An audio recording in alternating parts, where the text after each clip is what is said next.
Et en fait, je pense que l'expatriation, c'est un accélérateur introspectif, en fait, pour soi. C'est-à-dire que je pense qu'on apprend tellement sur soi en peu de temps, parce qu'on est confronté à soi-même et qu'effectivement, on est seul, beaucoup. Donc, même si la vie, ça renvoie des paillettes, il y a la carte postale, des palmiers, de la mer. Et c'est ce que je renvoyais aussi sur les réseaux sociaux à ce moment-là, parce que je pense que ça me rassurait énormément, que j'avais besoin de me sentir exister. Mais néanmoins, j'étais très seule. J'étais très seule et je me sentais très seule parce que du coup, j'étais aussi support émotionnel pour la famille, quoi. C'était compliqué aussi d'admettre... parce que les autres ne me comprenaient pas. C'est-à-dire que tu es dans une espèce de démarche où tu te dis, t'as pas le droit de te plaindre en fait, t'as pas le droit de dire que ça va pas, parce que tu vis dans un cadre idyllique.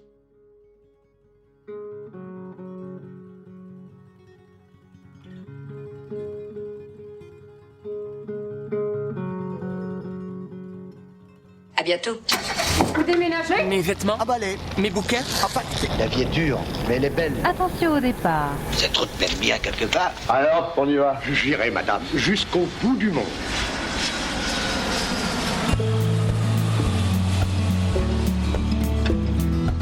Depuis le début de French Expat, j'ai raconté des centaines d'histoires de Français établis hors de France. Et parmi elles, il y a une constante qui revient, on idéalise souvent le rêve américain. On imagine une vie pleine d'opportunités, une vie dans laquelle tout semble plus simple et plus excitant. Mais derrière cette image, vous me voyez venir, il y a une réalité bien entendu plus nuancée. L'une des phrases que mon invité d'aujourd'hui déteste entendre, c'est « Oh, t'as de la chance !» Et sa réponse est toujours la même « Non, je suis obstinée ». Aujourd'hui, je reçois Stéphanie Smadja, une entrepreneure à Miami, fondatrice de Challenge Ton Job. Avant de tout plaquer pour les États-Unis, Stéphanie, elle a travaillé dans les ressources humaines en France. Après son entrée dans le monde de la parentalité et une dépression postpartum, elle se retrouve face à une question existentielle « Qu'est-ce que je veux vraiment faire de ma vie ?» S'ensuit le cours de son expatriation en Floride, à Miami, aux États-Unis, qui ne se passe pas comme prévu, une reconversion professionnelle émotionnellement très intense et surtout un alignement entre ses valeurs, ses aspirations et son quotidien. Alors, quel est le vrai coût du rêve américain ? Et qu'est-ce que c'est d'ailleurs ? Quels sacrifices faut-il accepter pour réussir ? Et surtout, comment transformer l'inconfort du changement en un tremplin vers une nouvelle vie ? Eh bien, ce sont les questions que je vous propose d'aborder aujourd'hui avec mon invitée Stéphanie. Vous écoutez French Expat, un podcast de la rédaction de French Morning. Ah oui, et moi, c'est Anne-Fleur Andrely. C'est parti, let's go to Miami.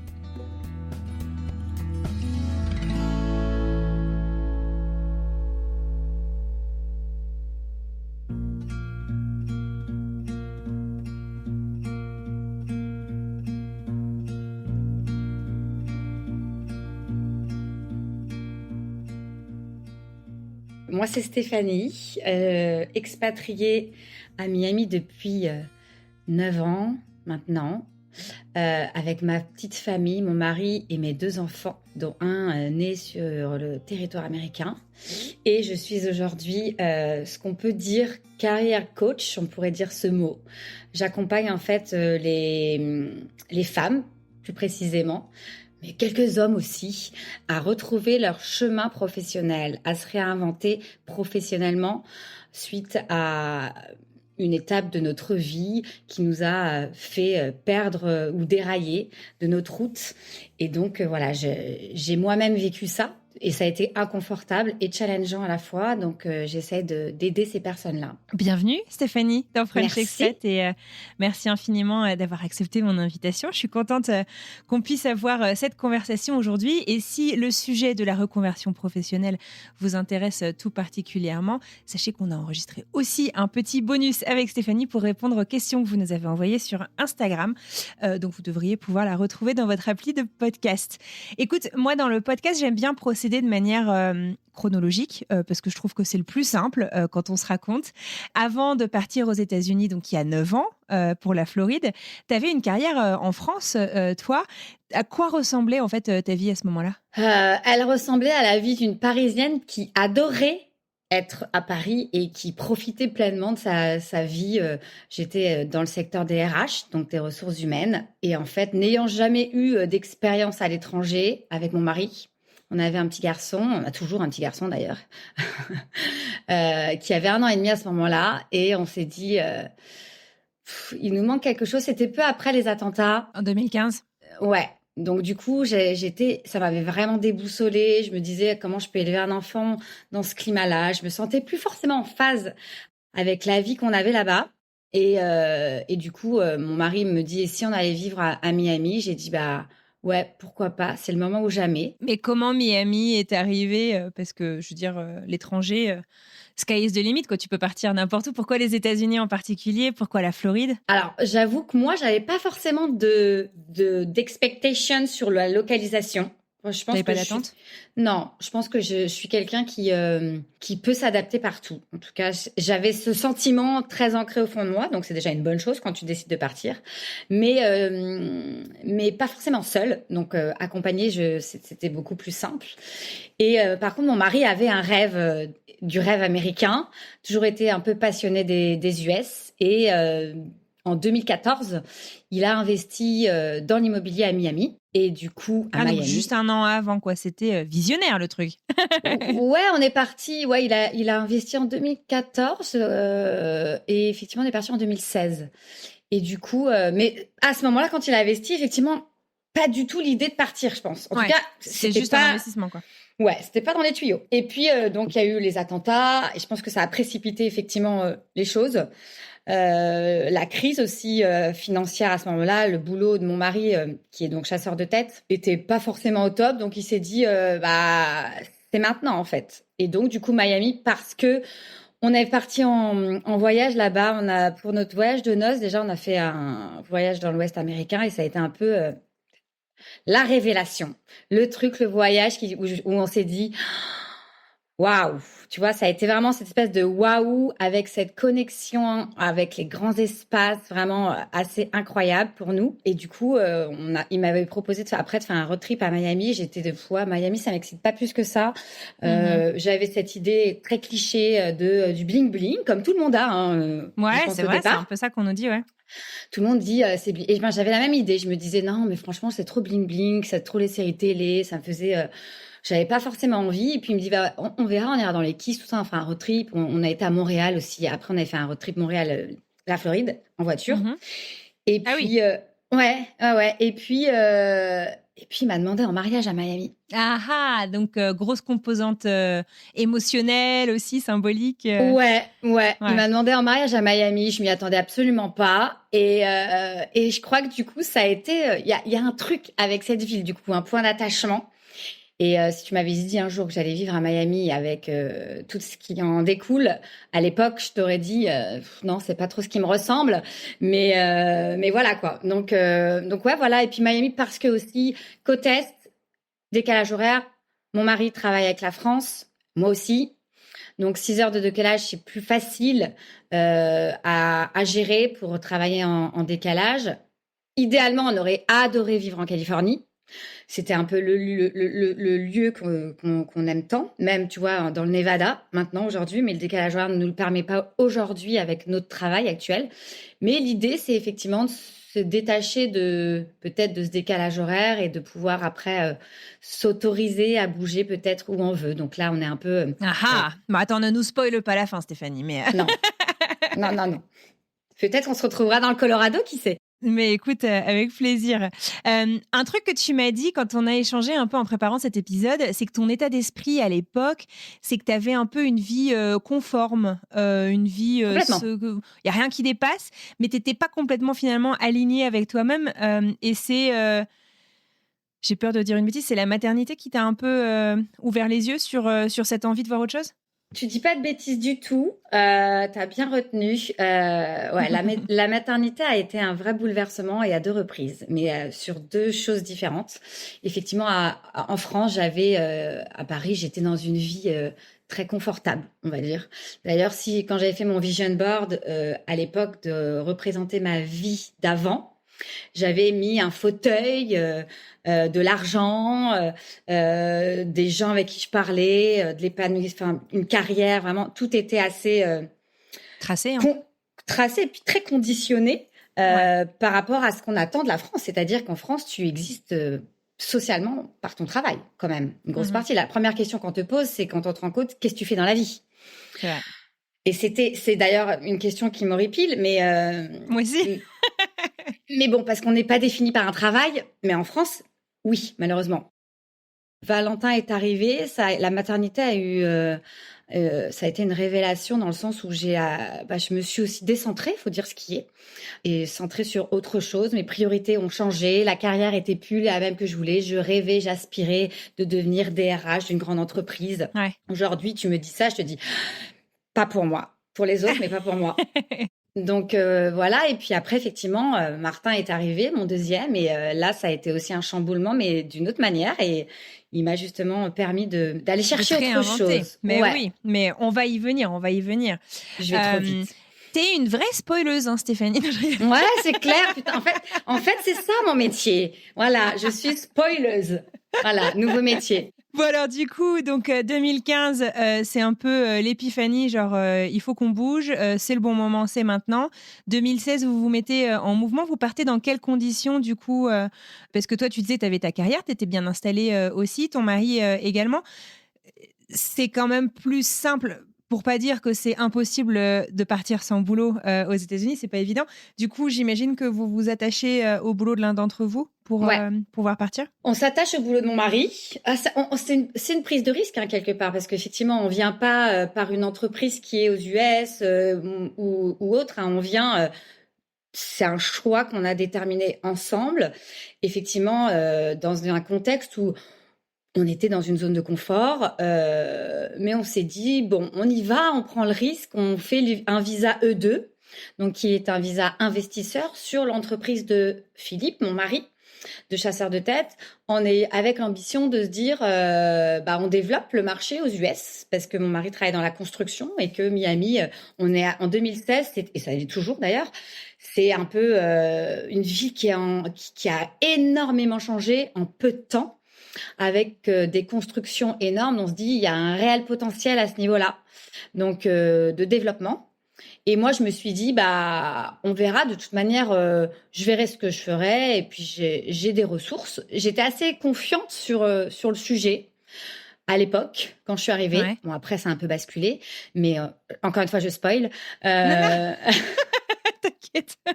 Et donc, ouais, on est parti. On a fait toutes les démarches avec un avocat d'immigration. Ton fils, ton aîné, à quel âge à ce moment-là? 1 an et demi. D'accord, ouais, donc tout petit. Comme tu disais, tu éludais un peu là-dessus. À ce moment-là de ta vie, le travail occupait donc une place énorme dans ta Ouais, vie. importante, ouais.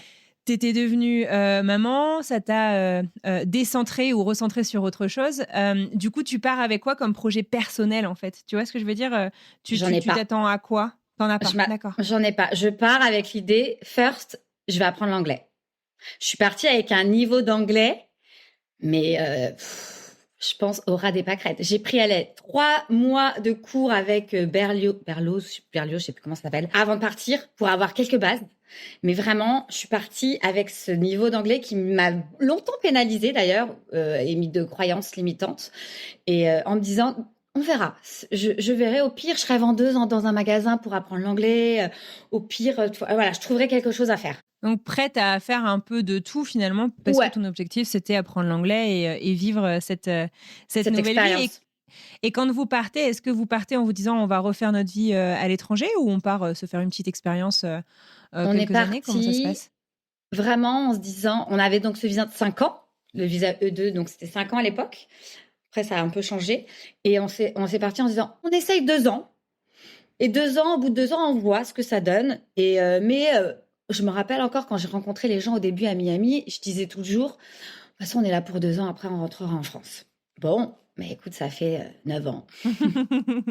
Ça arrive souvent, ça, hein, d'ailleurs.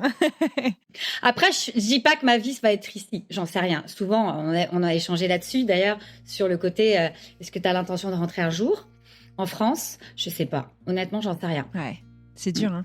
Ouais. C'est très dur. Ça paraît être une question très anodine, mais c'est très difficile de se prononcer, surtout après toutes ces années.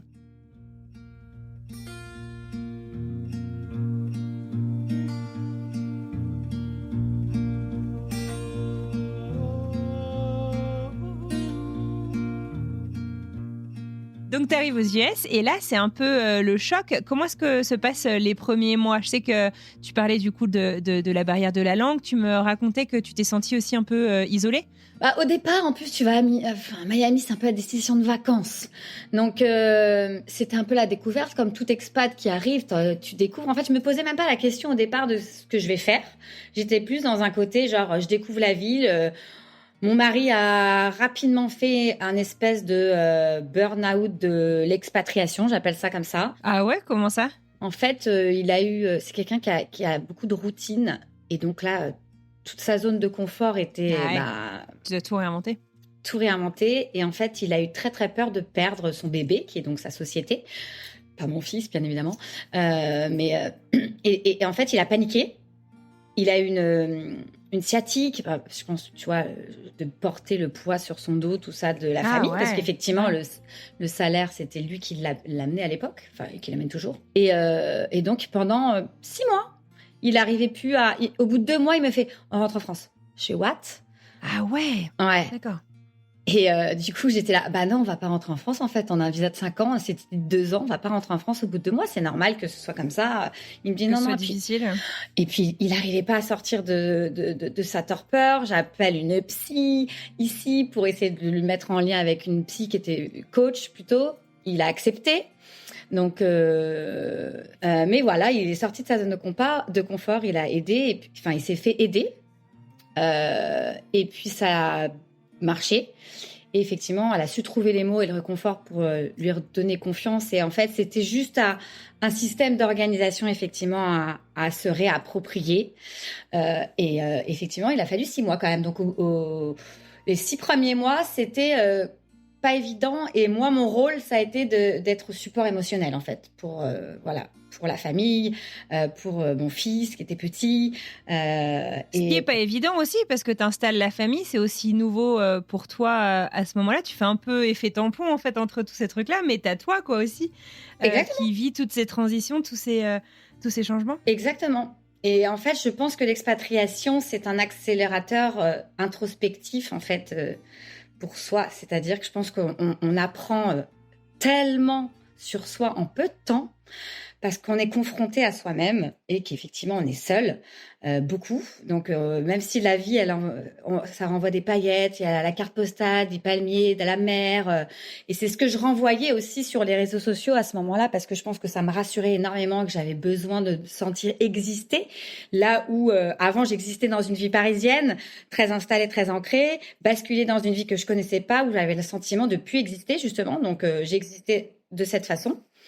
Mais néanmoins, j'étais très seule. J'étais très seule et je me sentais très seule parce que du coup, j'étais aussi support émotionnel pour la famille, quoi. Et d'où l'importance pour moi de toujours prendre du temps pour soi. Et j'ai compris ça en fait à travers l'expatriation. Et donc voilà, c'était compliqué aussi d'admettre. Parce que les autres ne comprenaient pas. C'est-à-dire que, je sais pas si ça t'a fait ça, mais tu sais, tu es dans une espèce de démarche où tu te dis, t'as pas le droit de te plaindre, en fait. T'as pas le droit de dire que ça va pas, parce que tu vis dans un cadre idyllique. Donc, c'était... Une espèce de complexe de l'imposteur. Tu t'oses pas demander de l'aide, t'oses pas partager les moments difficiles. C'était parce pas que tant tu ça. dis, les autres sont sous la pluie à Paris. Non, c'était même pas tant ça. C'était plutôt les autres qui me renvoyaient l'image que j'avais pas le droit de me plaindre. Et que j'avais pas le droit de pas aller bien. De quelle manière on te renvoyait ce message? On te l'a dit? Ouais, mais genre, c'est bon, ça va, vous avez quand même le soleil toute l'année, c'est bon, arrête de te plaindre, tu fais plein de trucs, voilà. Et j'ai trouvé ça tellement injuste. J'ai perdu des amis au passage, voilà, mais ça permet de faire le tri, c'est bien aussi. Et puis du coup, ça m'a permis de me recentrer sur moi, quoi, et de me dire, ok, bah, go, quoi. Et travaille sur toi. Et puis voilà, jusqu'au jour où on s'est dit avec mon mari, bah, on va en profiter pour faire un deuxième enfant. Et un Américain, tant qu'à faire, dans le projet. Mon mari, c'était un peu son rêve de se dire, là, je vais avoir un enfant américain. C'est vrai. Grande fierté. Grande fierté, exactement. Et du coup, bah, on a fait ce deuxième bébé. Donc, Martin est arrivé en 2018, donc 2 ans après. Et puis, bah, là, ça a été un tsunami émotionnel. Mais vraiment, c'est-à-dire que ça m'a renversée. Je me suis jamais vue comme ça. J'ai fait une dépression postpartum, quoi, voilà, tout simplement, qui a duré 8 mois, où j'avais ce sentiment de d'être bonne à rien, en fait, d'être une mauvaise mère, d'être une mauvaise épouse, d'être pas une bonne amie, d'être incapable de faire quoi que ce soit, d'avoir oublié ce que c'était de travailler, de me dire que je servais à rien, quoi. Vraiment, j'avais cette idée-là de moi, quoi. J'avais cette vision de moi. Donc, une estime de soi au ras des pâquerettes. Dans les pâquerettes, ouais. Clairement.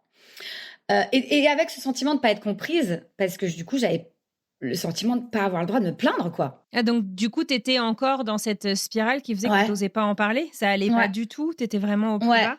Ouais. Tu t'étais pas refait des amis à ce moment-là sur Miami ou avec qui tu pouvais échanger ou... Quelques-uns, mais même à ce moment-là, les amis de Miami, c'était compliqué pour moi de je sais pas, T'es vulnérable, en fait. Ouais. Expliquer que ça va pas. Ouais. Autant j'ai pas de problème à le dire que ça va pas, mais je pense que peut-être moi la façon de l'exprimer n'était pas la bonne, hein, avec du recul peut-être, et du coup j'avais l'impression de pas être comprise. J'avais le sentiment vraiment de pas être comprise et d'être seule, et seule, vraiment seule, quoi.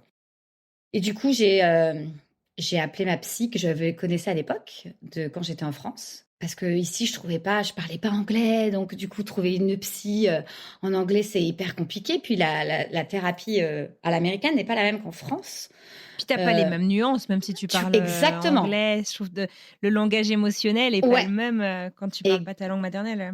Tout à fait. L'affect est pas du tout le même, les émotions, c'est dur d'exprimer. Donc du coup, en désespoir de cause, j'ai envoyé un texto à mon ancienne psychologue en lui disant « Je vais pas bien, j'ai besoin d'aide, est-ce qu'on peut se voir ?» Et le jour où elle m'a répondu, et ça faisait 3 ans que je l'avais pas vue, le jour où elle m'a répondu « Oui, exceptionnellement, je veux bien vous faire du distanciel parce qu'on se connaît. » Puis, mais là, je me suis dit « Ok, je suis sauvée, c'est bon, ça va aller mieux. » Ah, c'est vrai, tu t'es dit ça va aller, quoi. Ah, c'est incroyable, le pouvoir avant même de lui parler, quoi. Ouais, parce que j'avais déjà fait le travail avec elle, donc j'avais confiance en elle et je savais que, voilà. Et d'ailleurs, quand je l'ai eu en ligne, elle m'a dit, vous l'avez déjà fait une fois, vous saurez le refaire 2 fois, 3 fois, 4 fois, il n'y a pas de souci. Donc, et en fait, rien que d'entendre ça, je me suis dit, ok, c'est bon, ça va aller. Ça va le faire. Trust the process, quoi. Exactement. Et à ce moment-là, tu mettais le mot sur ce que tu vivais, que c'était une dépression postpartum. Tu en avais déjà entendu parler, parce qu'on en parle. La parole se libère beaucoup depuis une dizaine d'années, mais il y a une dizaine d'années, justement, pas autant, quoi. Non, pas du tout. J'avais pas du tout le Tu savais mot pas ce sur que ça. c'était Non. Ouais. Je savais pas du tout. J'avais le mot déprime, tu vois, plutôt, peut-être pas dépression. Puis c'est difficile d'accepter que tu fais une dépression.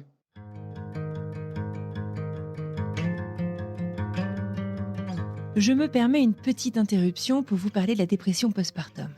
La dépression postpartum, c'est un trouble psychologique qui peut survenir après l'accouchement, donc en postpartum, et qui est caractérisé par une profonde tristesse, une très grande fatigue, une anxiété intense et une difficulté à créer du lien autour de soi, avec sa famille, avec son bébé, avec son conjoint aussi. Elle est différente de ce qu'on appelle aussi le baby blues par sa durée et son intensité, et elle nécessite souvent un soutien médical et psychologique. Bien qu'elle soit très fréquente chez les femmes après l'accouchement, elle reste sous-diagnostiquée, d'où l'importance d'en parler et de demander de l'aide. Traverser ce qu'on appelle la dépression postpartum, ça ne veut pas dire qu'on n'aime pas son bébé. Et je trouve que c'est vachement important de le rappeler. C'est un état psychologique qui est très compliqué, mais dont on sort. En nous en parlant ici aujourd'hui de ce qu'elle a vécu, Stéphanie fait preuve de grande vulnérabilité et je sais qu'elle a un peu peur de comment est-ce que son témoignage sera reçu. Je compte donc sur vous et sur votre bienveillance pour l'accueillir avec douceur.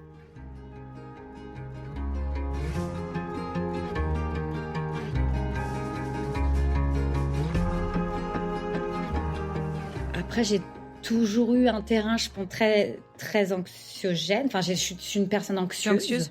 Ouais. Clairement, mais c'est des choses qui m'ont été transmises. Enfin, après, ça, c'est des vieux traumas. Enfin, voilà. On va revenir là-dessus, sinon c'est une thérapie de 5 heures qu'on va faire. Mais ouais, du coup, non, j'avais pas le mot dessus. Je mettais pas mais c'est aussi à accepter sa vulnérabilité. C'est ça, en fait. Puis que tout le monde est vulnérable. Peu importe l'image qu'il cherche à renvoyer, tout le monde a ses zones d'ombre, des choses qui sont plus difficiles, qu'il en parle ou qu'il en parle pas. Exactement. Et aujourd'hui, je suis très, très OK avec ça. Et au contraire, je trouve que c'est génial d'accepter cette zone de vulnérabilité qu'on a en soi. On peut en faire une force, en vrai. Mais à l'époque, quand t'es dans la tête dans le guidon, franchement, tout le monde peut te dire ça va aller ou quoi que ce soit.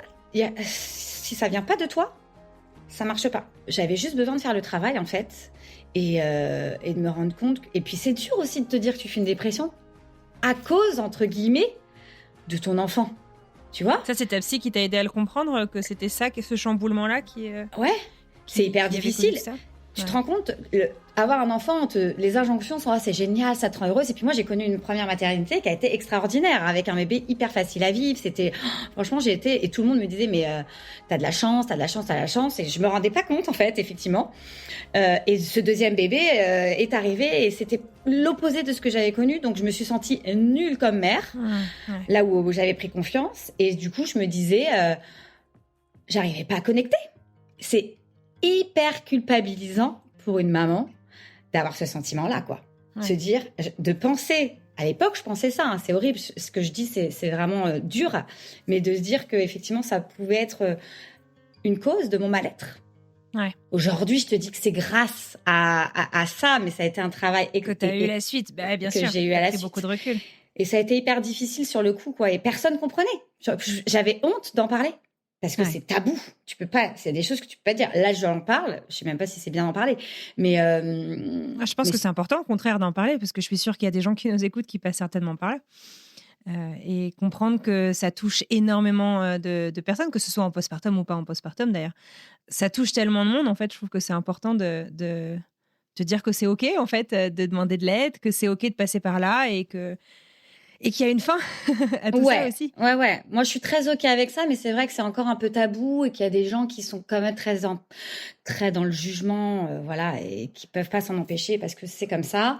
Que c'est OK de se faire aider aussi. Là-dessus, moi, je prône ça. De toute façon, je pense que tout le monde devrait aller voir une psychologue, mais je suis pas là pour faire l'apologie, enfin, la promotion des thérapeutes.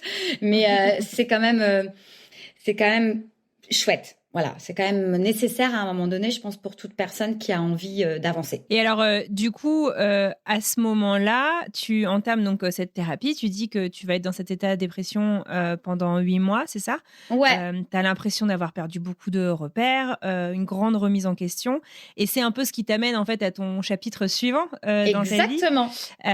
Tu prends conscience qu'il y a quelque chose qui t'appelle, en fait. Professionnellement, dans ta mission de vie, un peu, tu peux nous raconter comment s'est passée cette prise de conscience ? Est-ce que, je sais pas, c'était un déclic, une discussion, un moment clé ? Ouais, c'était... je me rappelle de cette discussion que j'ai eue quand j'étais rentrée en France c'était quoi ? C'était un été, je crois, avec une ancienne collègue de travail. Je lui explique les choses. Et puis, à l'époque, mon mari travaillait en collaboration avec une coach que je connaissais, mais je m'étais jamais trop... qui faisait des bilans de compétences, justement. Et donc, je parle avec cette amie qui me dit « Mais putain, mais Steph, tu devrais faire un bilan avec Caro, donc la collaboratrice de mon mari, à l'époque. Je suis sûre qu'elle pourrait t'aider. » Et là, je me dis « La lumière, tu sais vraiment le truc, la capsule avec l'ampoule, quoi. » Et je me dis « Ding, ding. Putain, c'est ça. C'est ça, en fait. » Donc, le lendemain de la soirée, je vois mon mari, je fais « Philippe, ça y est, j'ai trouvé. Tu sais quoi, j'ai fait un bilan avec Caro. » Et puis, il me dit « Quoi ? Mais pourquoi ?» Je lui fais, je sais pas, je sens que c'est ça qu'il faut que je fasse. Il me dit, écoute, appelle-la, vois. Donc, j'appelle Caro, qui connaît très bien mon mari. Tu veux expliquer ce que c'est un bilan de compétences pour ceux qui connaissent pas ? Un bilan de compétences, alors, à l'époque, en tout cas, moi, je voyais... Et pourquoi j'y ai pas pensé ? C'est que j'avais cette idée un peu biaisée que le bilan de compétences, c'était une personne de Pôle emploi, malheureusement, voilà, ou une personne qui te disait, tu remplissais un questionnaire et qui va te dire à la fin, tu vas faire tel ou tel métier. Un peu comme les trucs qu'on fait au lycée où tu réponds des questionnaires, c'est des trucs un peu vite fait, quoi. Un peu vite fait, qui était pas du tout dans la profondeur, et du coup, j'ai jamais pensé à cette idée de bilan de compétences alors que j'étais dans les RH, tu vois, c'était quelque chose qui paraissait quand même assez évident au départ, et donc j'y ai pas pensé. Et effectivement, le bilan de compétences à l'heure d'aujourd'hui n'est plus du tout, n'a plus cette étiquette un peu old school du conseiller d'orientation qu'on a pu avoir quand on était jeune. Un bilan de compétences, c'est bien plus qu'une évaluation de tes compétences professionnelles. C'est une évaluation finalement globale de qui tu es pour justement aller vers ce qui te correspond. Parce que si tu ne te connais pas, effectivement, c'est compliqué d'avoir un job qui te correspond. Et comme moi, j'étais dans une phase où j'avais l'impression que tout avait bougé, j'avais l'impression d'avoir perdu mon identité, limite. Et du coup, il a fallu que je me reconnecte en fait à moi et que je sache que effectivement les besoins que j'avais à l'époque en tant que Parisienne avertie, n'étaient plus du tout ceux que j'ai aujourd'hui, maman de 2 enfants, expatriée. Voilà, donc il a fallu que je fasse tout ce travail et le bilan de compétences a été le truc qui m'est apparu comme une évidence. Et avec cette personne que je connaissais et qui, quand je l'ai vue, m'a dit « Mais Steph, le problème, c'est que je connais très bien Philippe. T'as pas peur que ça pose un souci ?» Je fais « Écoute, non, au contraire, c'est très bien, je me sens en confiance, donc let's go, quoi. » Et donc, on a commencé ce travail et très vite, en faisant ce travail avec elle, parce que je pense que j'avais déjà travaillé l'introspection bien avant depuis quelques années. Déjà, c'est un sujet sur lequel, je travaille sur moi, pas depuis seulement l'expatriation. Je travaille sur moi depuis plus longtemps. Donc, je pense qu'il y avait quand même un travail de fait au préalable. Et très vite m'est apparue l'idée, effectivement, de me dire, en fait, ça fait complètement sens par rapport à ma carrière d'avant. Parce que mon sujet, c'était, comme à l'époque, je m'étais dit, je reste que 2 ans. Il fallait que je trouve un job que je puisse faire ici, mais que je puisse... Et valoriser... dans les 2 pays. Et que je puisse revenir en France en me disant, je pourrais, pour pas revivre la même situation, en fait. Donc, c'était mon équation à résoudre. Donc, et du coup, équation résolue très, très rapidement. Je me suis dit, mais en fait, c'est ça. Ça en combien de temps, le bilan ? Excuse-moi, je voulais pas te couper. Pas du tout. Il était long pour moi. Normalement, moi, je l'ai fait en 4 mois. Après 4 mois. Le mien, je l'ai fait en 8 mois, je crois. Parce que j'ai pris le temps, j'ai parti en vacances. Enfin, voilà, c'est pas forcément une référence parce que normalement, effectivement, c'est mieux d'avoir un rythme cadencé. D'ailleurs, ma coach m'avait mis des coups de pression à l'époque et elle a eu raison. Et du coup, ouais, ça m'a pris bien 8 mois pour tout finaliser. Mais parce qu'en fait, au bout de peut-être 3-4 séances, j'avais déjà le projet. Tu savais vers le projet m'est apparu hyper rapidement. Donc, en fait, j'ai engagé, si tu veux, les démarches pendant mon bilan. Mmh. Donc, c'est pour ça que ça a mis plus de temps à se résoudre. C'est-à-dire que j'ai pas attendu la fin pour pouvoir me mettre en action. Je me suis mis en action pendant que je terminais mon bilan. Alors, c'est pas forcément ce qui est recommandé, mais en tout cas, moi, c'est comme ça que je l'ai vécu et voilà. Après, c'est propre à chacun. Donc, voilà comment tout est venu. Je me suis dit, mais en fait, j'ai tellement mal vécu ce qui s'est passé dans ma vie à ce moment-là que je me suis dit, mais j'ai envie d'aider, en fait, des femmes qui, comme moi... En fait, j'ai été, si tu veux, ta propre cliente. Exactement.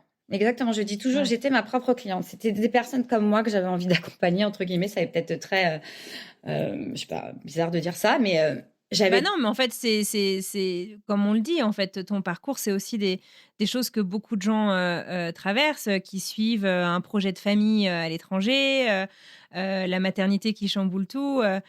Forcément, t'as un public cible, j'ai envie de dire, tout trouvé. Ouais, un peu. Ouais, je crois que... Ouais, et puis tu sais, je me suis toujours mis un point d'honneur à me dire il faut que j'incarne ce que je fais, en fait, ce que je propose. Sinon, je me sentais pas crédible. Donc, du coup, j'ai vraiment toujours fait très attention à ça, du mieux que je pouvais, du mieux que je peux encore. Et je me disais, je vais attirer des clientes qui me ressemblent. Et c'est ce qui se passe, en fait. Et c'est cool, du coup.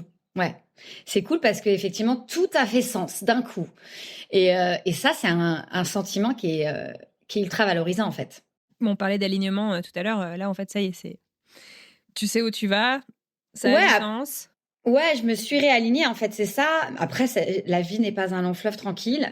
Tu vois, il y a quelques mois, je me sentais un petit peu désalignée par rapport à ce que je proposais. Je pense que j'ai envie d'aller vers autre chose et du coup de travailler avec pareil, tu vois, j'ai envie que ma cliente me ressemble et me suive dans son développement personnel. Donc forcément, ça implique de réajuster certaines choses. Donc je pense que effectivement, on cherche tous à trouver cet alignement qui est pas évident, qui est difficile, mais tant qu'on reste connecté à soi, en fait, et qu'on accepte pleinement qui on est avec ces zones d'ombre qu'on a au passage, ces vagues émotionnelles qu'on traverse, parce qu'on traverse tous des vagues émotionnelles, et encore plus nous femmes, avec toutes nos hormones qui nous jouent des tours. Sympa. Ça c'est un autre sujet, la préménopause. Tu pourrais refaire un podcast avec une experte de la préménopause. Mais ouais, je pense que et en expatriation, c'est aussi très intense ces vagues émotionnelles parce que je pense ça fait rêver beaucoup de personnes ont envie de le faire. Mais quand tu es dedans, effectivement, tu passes par des moments qui sont pas toujours hyper faciles à vivre. Et des fois, tu as envie de tout lâcher, tout abandonner, de rentrer. Tu te dis, mais qu'est-ce que je m'inflige tout ça, quoi? Parce que il y a des fois, c'est pas évident, quoi. T'es souvent seule. Je pense que la solitude, c'est quand même un vrai sujet. Ouais, un vrai sujet dans l'expatriation.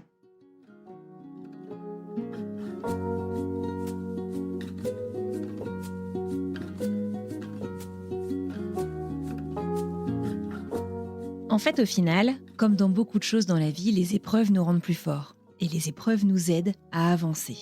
Je suis pas en train de promouvoir la souffrance, bien entendu, mais c'est un peu une réalité du quotidien. Au final, ce que Stéphanie a traversé avec sa dépression postpartum au cours de sa 2e maternité, et donc de la naissance de son 2e enfant, Martin, c'est ce qui lui a permis d'avancer. C'est ce qui lui a permis de se poser des questions et de se réinventer. Elle le dit d'ailleurs volontiers, si Challenge Ton Job, son entreprise actuelle, existe, c'est grâce à cet enfant avec qui elle a créé du lien. Cet enfant qu'elle aime profondément, comme son premier d'ailleurs.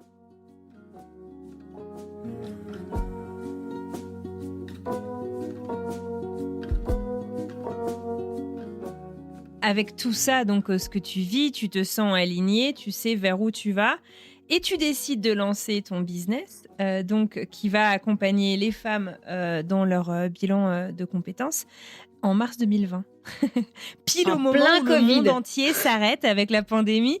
J'allais dire pourquoi ce timing, je suis pas sûre que tu l'aies choisi en fonction de ça, mais comment est-ce que tu as vécu ce démarrage ? Hyper bien. Ouais, c'est vrai que dit comme ça, je me dis putain, ouais, ça sonne un peu bizarre, mais sur le coup, en fait, le timing était trop bien choisi parce qu'en fait, on arrive dans une période de notre vie où tout le monde est au point mort. Tout le monde questionne son rapport au taf aussi à ce moment-là. Hein. Tout le monde questionne son rapport au taf, exactement. On se dit oh là là, c'est la merde.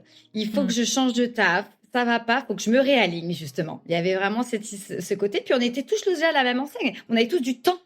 Voilà. Souvent, on se dit toujours, le temps est une excuse pour ne pas faire les choses. Là, on avait du temps. Donc, quand j'ai lancé Challenge Ton Job, puisque j'ai appelé effectivement la société Challenge Ton Job, parce que le challenge, pour moi, résonne comme une évidence. C'est un mot qui résume ma vie, quelque part. Et aussi en complément, c'est aussi un clin d'œil à mon mari, puisque sa société s'appelle Challengia. Et du coup, ça faisait sens pour moi et pour nous et pour voilà tout ce que ça représente. Et donc Covid, panique à bord pour plein de gens. Et moi, c'était genre ah ouais, il y a peut-être un truc à faire au final, mais sans vraiment y penser. Mais du coup, c'était rassurant. Et effectivement. Ça m'a permis d'avoir des clients rapidement. Et puis, tu sais, il y a ce côté où les gens qui me suivaient sur mes réseaux en perso, qui m'ont vu aussi évoluer, il y a comme une forme de confiance qui s'installe et du coup, ils se disent « Ah bah tiens, ouais, on va y aller avec elle. Ça me parle, ça me ressemble, je m'identifie un petit peu à ça. Et donc, on va y aller. Donc, effectivement... Covid, Challenge Ton Job, et c'est parti. Et après, voilà, on est en 2025 et Challenge Ton Job existe toujours. Challenge Ton Job m'a permis d'avoir une green card. Donc, Challenge Ton Job, voilà, ça m'a challengé beaucoup. Ouais. Et encore, mais c'est ça qui me fait avancer en fait, c'est ça qui me fait vibrer. Bah on sent la passion dans ce que tu dis. Au départ, du coup, tu disais tu te focuses sur les expatriés et toujours sur les femmes. Est-ce que c'est un accident ou est-ce que c'est un choix vraiment conscient ? Non, mais tu vois, je veux dire, des fois, justement, t'as une grosse communauté, par exemple, sur les réseaux sociaux. On sait que c'est souvent, surtout des femmes, sur les réseaux, genre Instagram aussi, j'en sais rien, tu vois. Est-ce que c'est que ton audience, justement, est plus féminine, donc elle se convertit là ? Ou est-ce que c'est toi aussi, tu sens que tu as quelque chose à apporter plus particulièrement aux femmes ? Ouais, c'est vrai qu'effectivement, au départ, je me suis dit, je vais aider les expatriés, puisqu'effectivement, j'étais ma propre cliente. C'est ça qui m'appelait. Vraiment. Et puis en fait, j'ai eu des retours de personnes qui m'ont dit, mais je suis pas expat, mais par contre, ça me parle. Et en fait, du coup, j'ai ouvert. Et des femmes, parce qu'effectivement, je pense que j'ai cette hypersensibilité aussi qui m'a été diagnostiquée au cours de mes thérapies, avec laquelle j'ai dû dealer toute ma life, mais qui aujourd'hui est mon super pouvoir, comme j'aime bien le dire. Et qui fait que du coup, ça touche peut-être effectivement plus les femmes que les hommes. À l'heure d'aujourd'hui, en tout cas, c'est beaucoup plus... on en parle beaucoup plus chez les femmes et je pense que ça attire indirectement plus les femmes. Et moi, je me sens aussi beaucoup plus à l'aise avec les femmes sur ces sujets-là et dans ma vision d'aborder les choses. J'ai eu quelques hommes, mais c'est vrai que bizarrement, j'avais ça me challengeait plus, c'était cool, du coup. Mais voilà, peut-être moins à l'aise. Mais en revanche, aujourd'hui, c'est une direction que j'ai envie de prendre. Voilà, j'ai envie de m'ouvrir. Voilà. Mais peut-être que dans mon parcours d'évolution, il a fallu que j'expérimente peut-être aussi plus avec les femmes pour me donner plus aussi confiance et de légitimité dans ma façon de coacher, entre guillemets. Parce qu'en plus, quand tu dis tu fais quoi dans la vie, que tu dis que tu es coach, tu as aussi plein de jugements derrière par rapport à ça. Ouais, les gens ont peur parce qu'en même temps, il y a beaucoup de gens qui se disent coach. Bah, tu mets coach pour tout. Ouais, Tu c'est vois, ça. il y a des coachs de tout, en fait. C'est une profession qui s'est développée très rapidement, où on a mis un peu fourre-tout, quoi. Donc c'est vrai que les gens ont un regard un peu méfiant sur l'appellation de coach. D'ailleurs, quand on me demande ce que je fais dans la vie, j'ai beaucoup de mal à dire que je suis coach. Maintenant, ça va. Mais au départ, c'était compliqué. Parce que tu avais peur de ce jugement.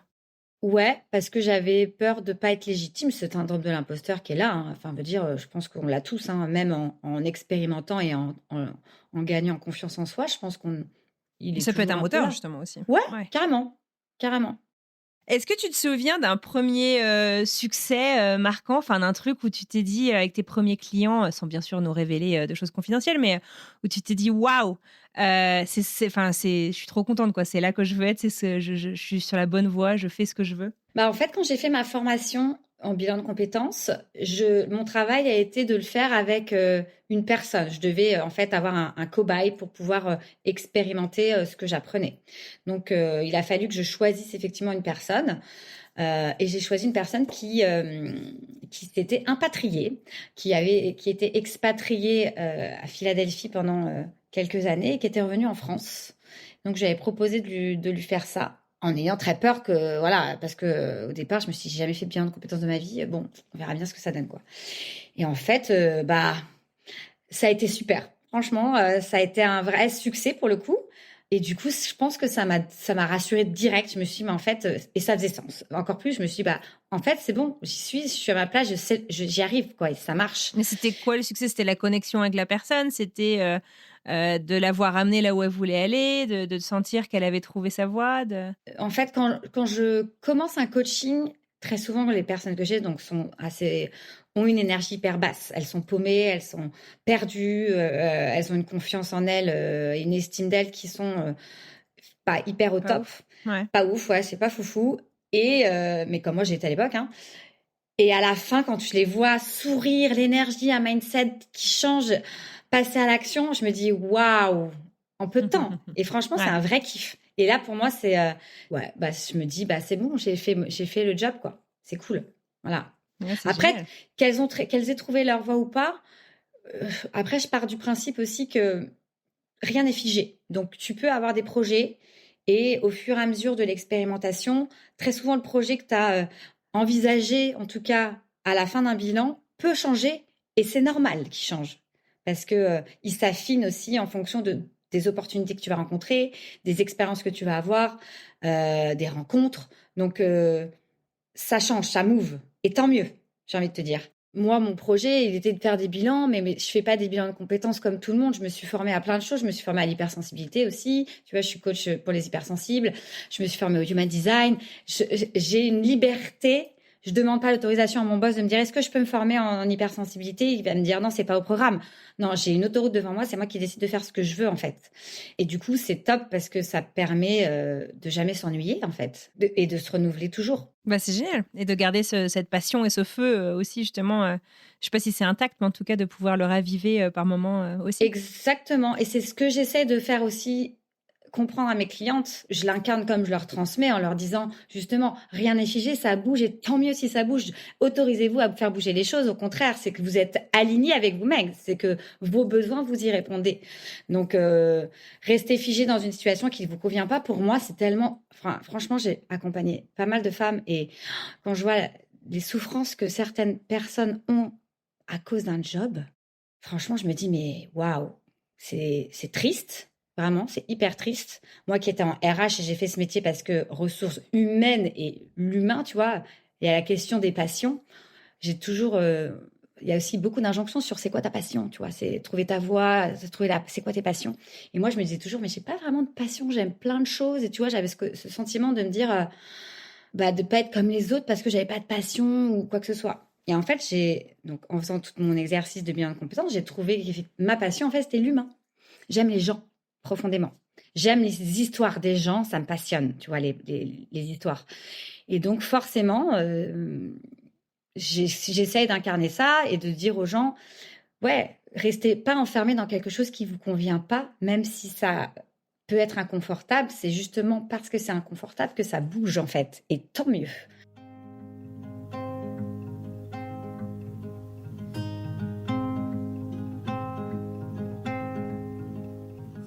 J'ai l'impression, quand tu parles de cette évolution des envies, de ces projets, c'est un mot un peu à la mode, on est des slashers, on a, alors pas forcément de faire tout en parallèle, mais en tout cas, c'est complètement possible maintenant, et en tout cas, c'est très accepté dans la société américaine. Je sais pas si c'est le cas, du coup, toi qui viens des RH en France, d'avoir plusieurs carrières, en fait, d'avoir plusieurs vies professionnelles.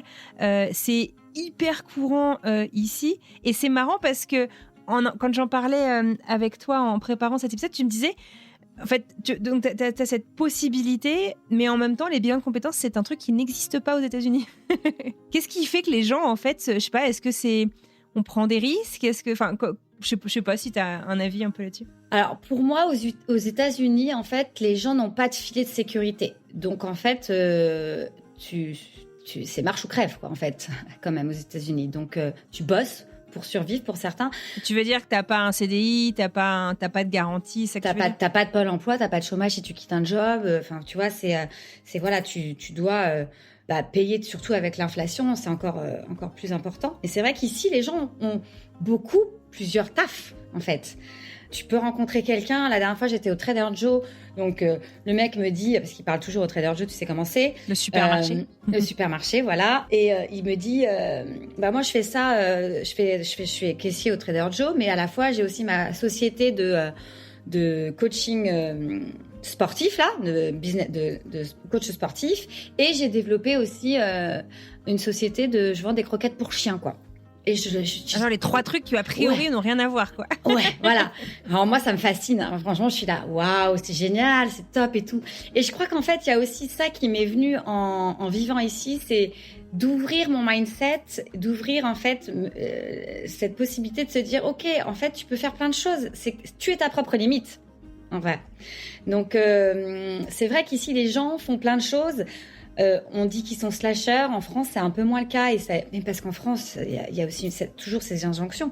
C'est une société qui est très limitante, en vrai. Plus que ici, qui est... d'ailleurs, on le dit, le rêve américain, tu peux tout faire. Tu vois, c'est vachement facile de créer sa société.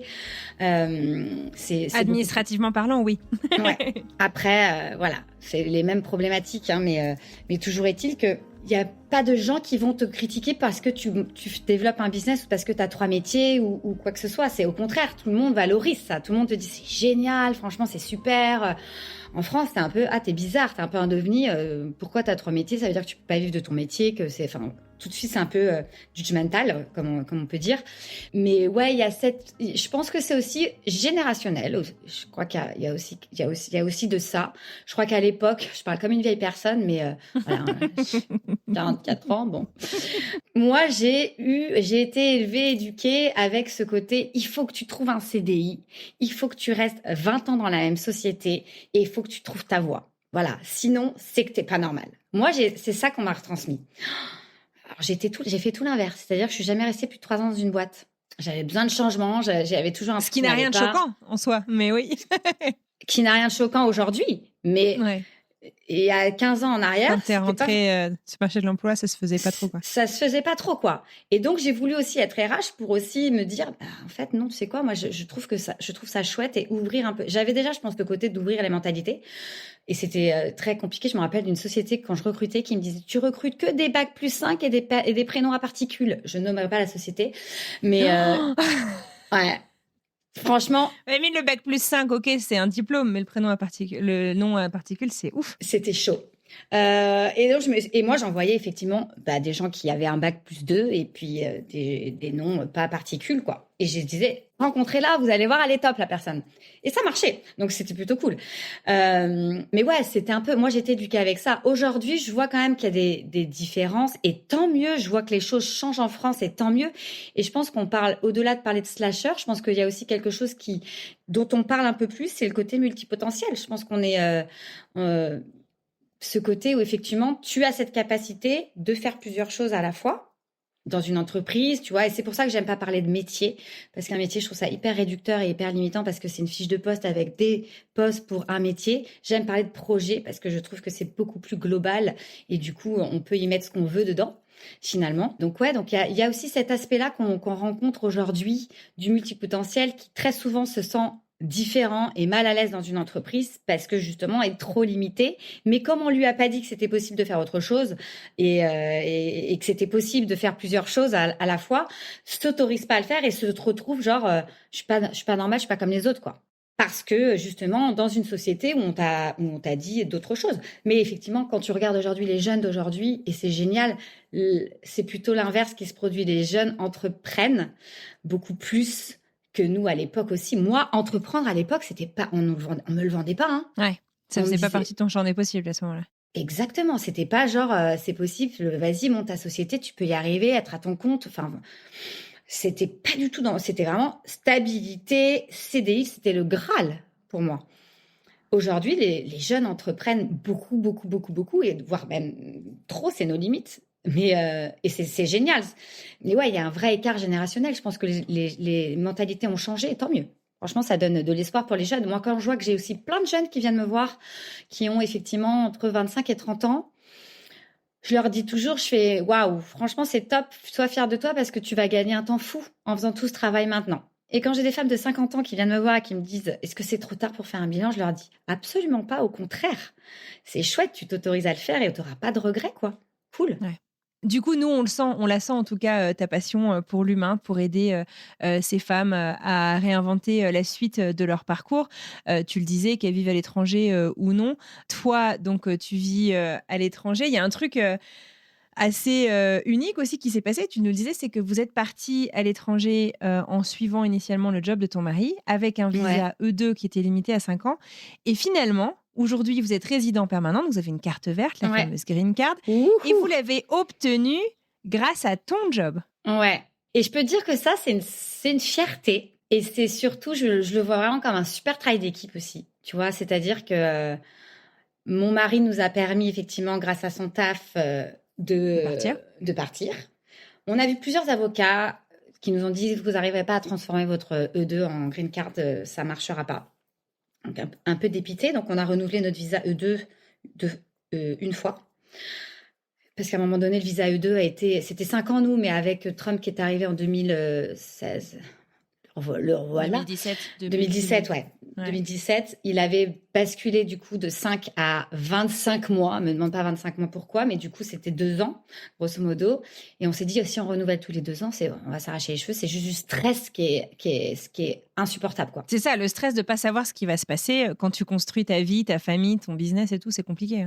Hyper compliqué. Cette épée de Damoclès que tu as en permanence, c'est quand même hyper déstabilisant. Ouais. Du coup, on a cherché effectivement comment faire. Et puis, à l'époque, il y a ça aussi, mon job, même pour mon mari et pour plein de gens, c'était genre, c'est une petite activité qu'elle fait comme ça pour s'occuper, tu vois, pour s'occuper. On te l'a dit ou c'est quelque chose que tu as ressenti ? Je l'ai ressenti. Il y a certaines personnes qui me l'ont dit. Ah, vache, c'est dur. Hein. Ouais. Mais bon. Qu'est-ce que tu veux ? Quand tu mets tes tripes dans un truc, c'est quand même dur qu'on te relègue un peu à un rôle de personnage supporting actor.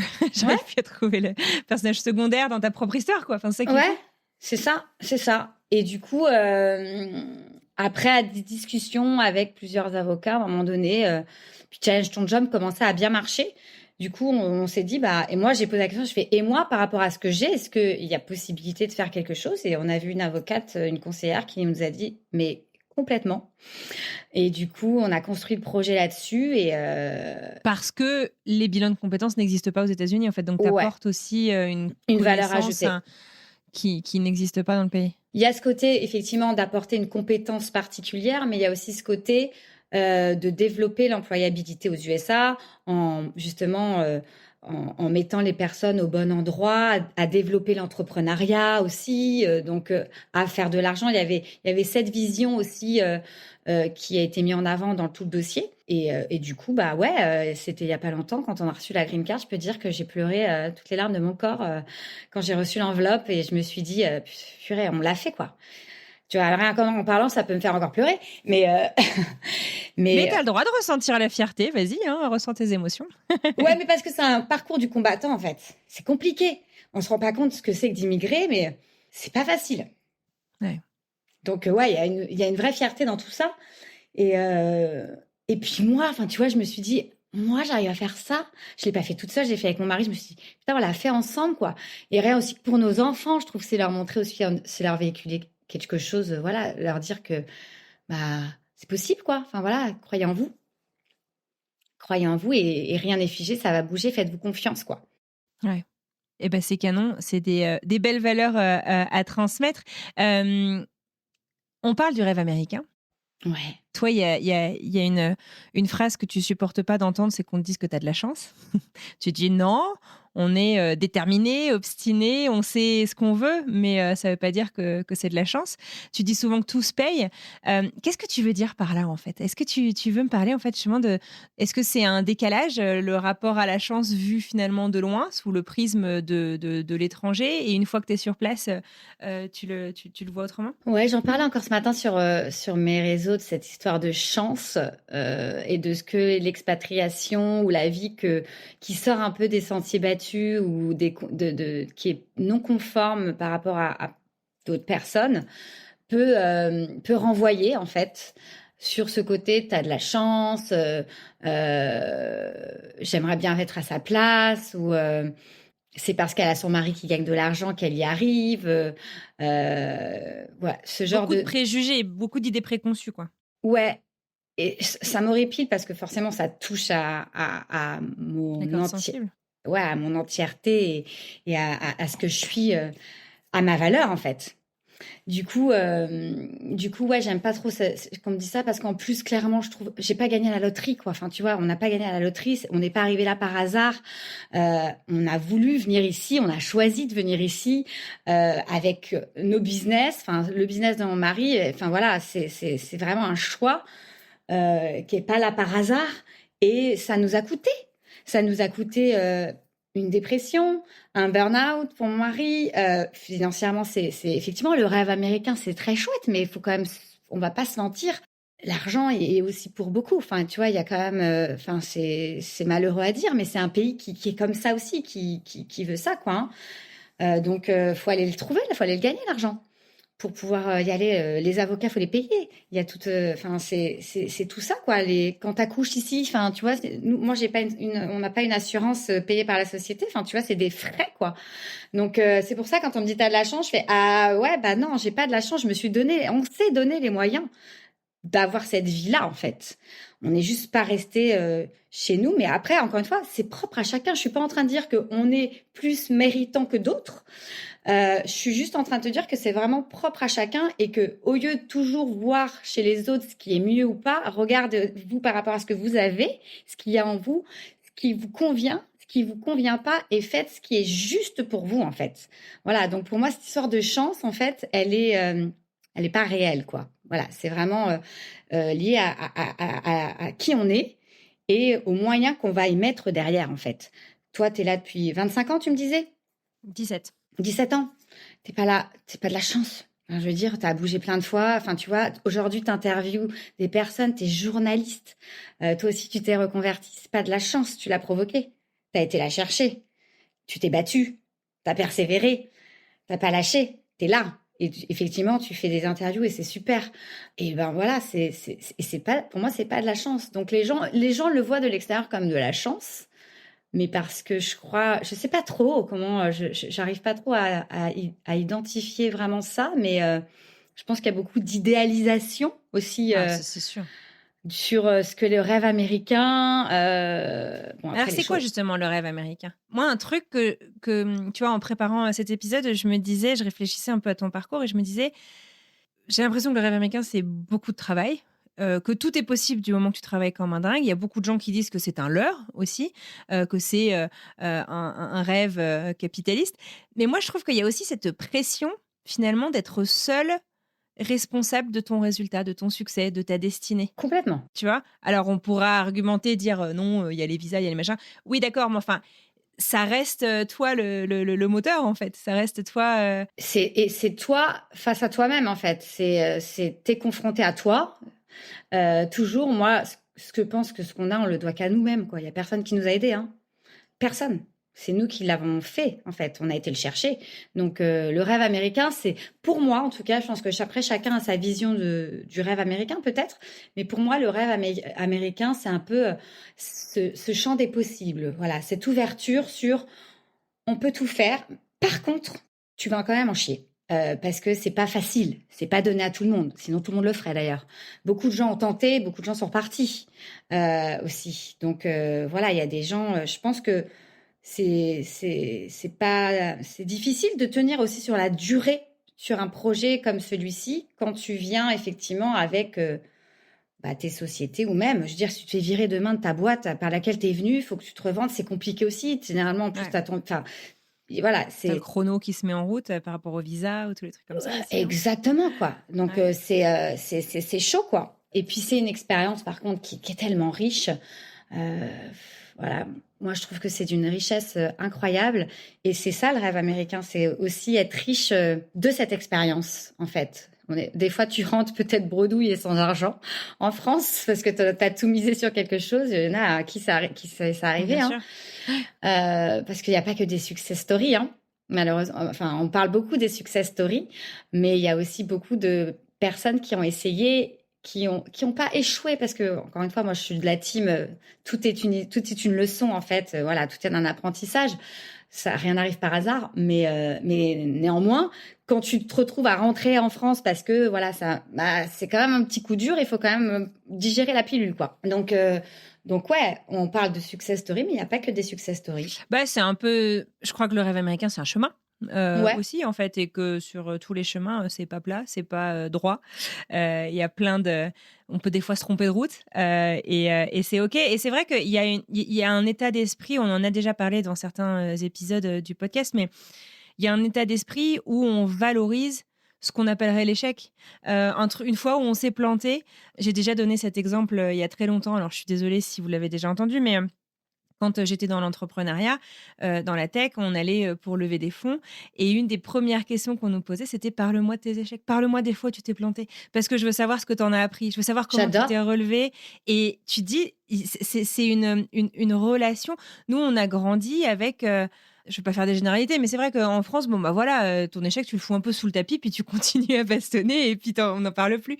Ici, parlons-en, essayons d'apprendre de ça, et ne nous en cachons pas, parce que ça veut dire que t'as eu les guts, t'as eu le courage de te lancer finalement, et c'est vachement intéressant. Je trouve, moi, tu vois, si je rentre en France demain, je pense que c'est cet état d'esprit qui me manquera le plus, en fait. Et que tu garderas et dont tu tireras profit aussi pour te relever en France, tu vois. Donc, c'est vrai qu'il y a... Mais tu vois, moi, je dis souvent dans mes accompagnements aussi que c'est malheureux à dire, mais c'est quand on tombe qu'on ramasse le plus de choses, en fait, et qu'on se construit le plus, en fait. C'est malheureux, hein, mais c'est souvent de ça qu'on ressort un truc qui nous permet de se réaligner, en fait, et d'avancer, d'aller plus loin. Parfois, ça prend plus de temps, ça dépend aussi. Puis, il faut respecter ce temps aussi. Je pense qu'il est pas là. Il n'est pas le même pour tout le monde. Et voilà. Et pareil, ça, c'est normal. Mais ouais, je crois que ce côté d'échec, ici, on le valorise. Et ça, c'est chouette. Enfin, c'est chouette que... Mais on valorise beaucoup de choses. On est sur... les gens ici sont hyper bienveillants. Alors, pas tous, mais je veux dire, il y a quand même toujours des contre-exemples, bien sûr. Mais... Il y a quand même cette culture qui fait que... moi, c'est ça que j'aime, c'est cette mentalité... il y a des cons partout, hein, mais ce côté, effectivement, on valorise les gens, ce que tu es, ce que tu fais, et on t'envie pas. Enfin, voilà, c'est cool, quoi. On est content pour toi. On est content en fait. pour toi. Ouais, Voilà, c'est ça. on est content pour toi. C'est un sentiment qui est pas facile. Écoute, moi, je trouve que c'est une magnifique conclusion, Stéphanie. Tout ça.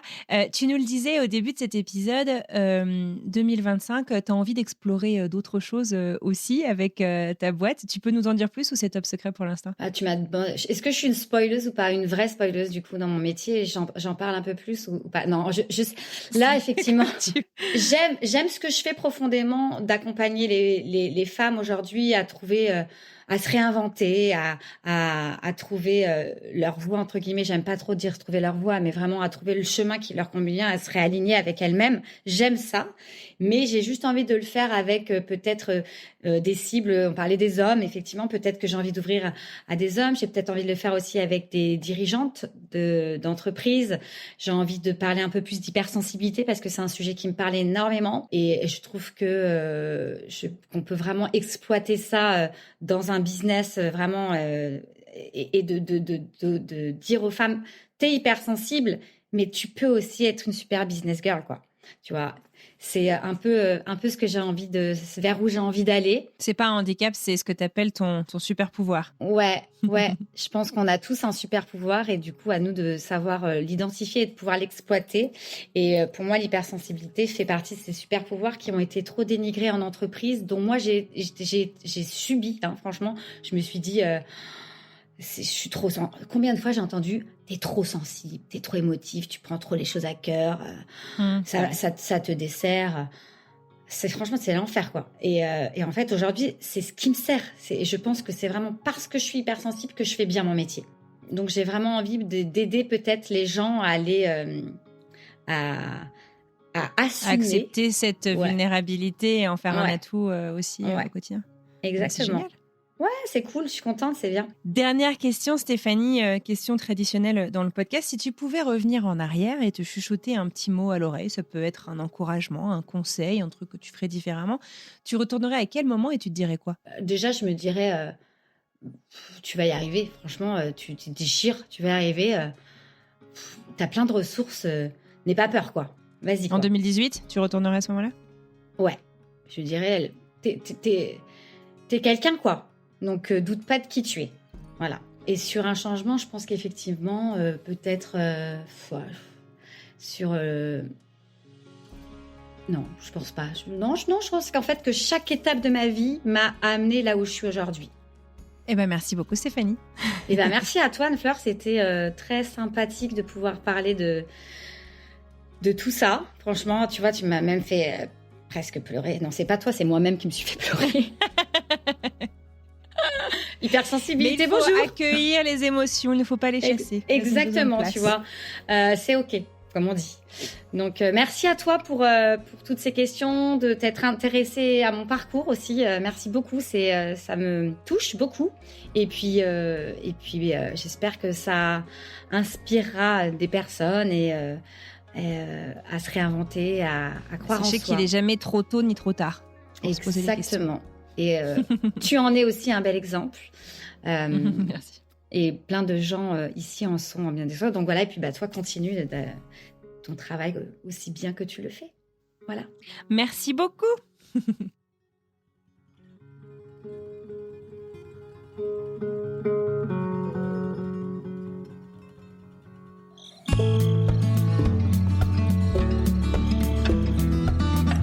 Et voilà, c'est terminé pour aujourd'hui. J'adresse un immense merci à Stéphanie Smadja pour ce chouette moment qu'on a passé ensemble et je vous remercie vous aussi de nous avoir écoutés jusqu'au bout. Si cet épisode vous a plu, vous le savez plus ou moins, mais je vous le redis quand même parce qu'une fois n'est pas coutume, n'hésitez pas à faire vivre cet épisode au-delà de vos applications de podcast, n'hésitez pas à le partager, que ce soit dans la vraie vie, dans le groupe WhatsApp de vos copains ou copines, autour de la machine à café ou encore sur les réseaux sociaux. Chacun de vos partages compte énormément. Alors merci d'avance. La semaine prochaine, on prend la direction du nord des États-Unis pour une météo complètement à l'opposé de celle de Miami, direction le Wisconsin. Je vous laisse découvrir un petit extrait.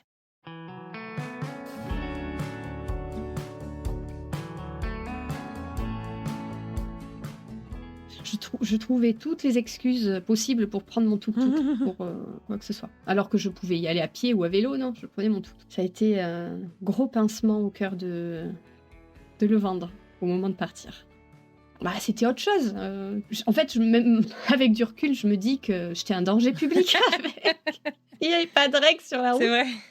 Et il me disait, mais t'as le droit de faire ça? Bah, je sais pas, je fais comme les autres, je les suivais, et puis ça montait sur les trottoirs. C'est terrible ce que je dis, mais ouais, c'est vrai. Oh, j'oubliais, si vous avez envie de creuser le sujet du changement de carrière, particulièrement quand on vit à l'étranger, mais pas que, on a enregistré un petit bonus qui va sortir ce jeudi. Selon quand vous nous écoutez, il est donc peut-être déjà en ligne. Je vous laisse creuser le sujet directement dans votre application de podcast. J'espère que ça vous aidera. En tout cas, moi, j'ai passé un excellent moment avec Stéphanie. Again. Voilà, cette fois, c'est terminé pour aujourd'hui. Merci encore d'être là chaque semaine. Je vous l'ai déjà dit, mais je vous le redis encore, c'est un énorme privilège pour moi de pouvoir faire ce podcast avec et pour vous. Je vous souhaite une merveilleuse fin de journée, une très belle fin de semaine et je vous dis donc à mardi pour une nouvelle histoire. À bientôt!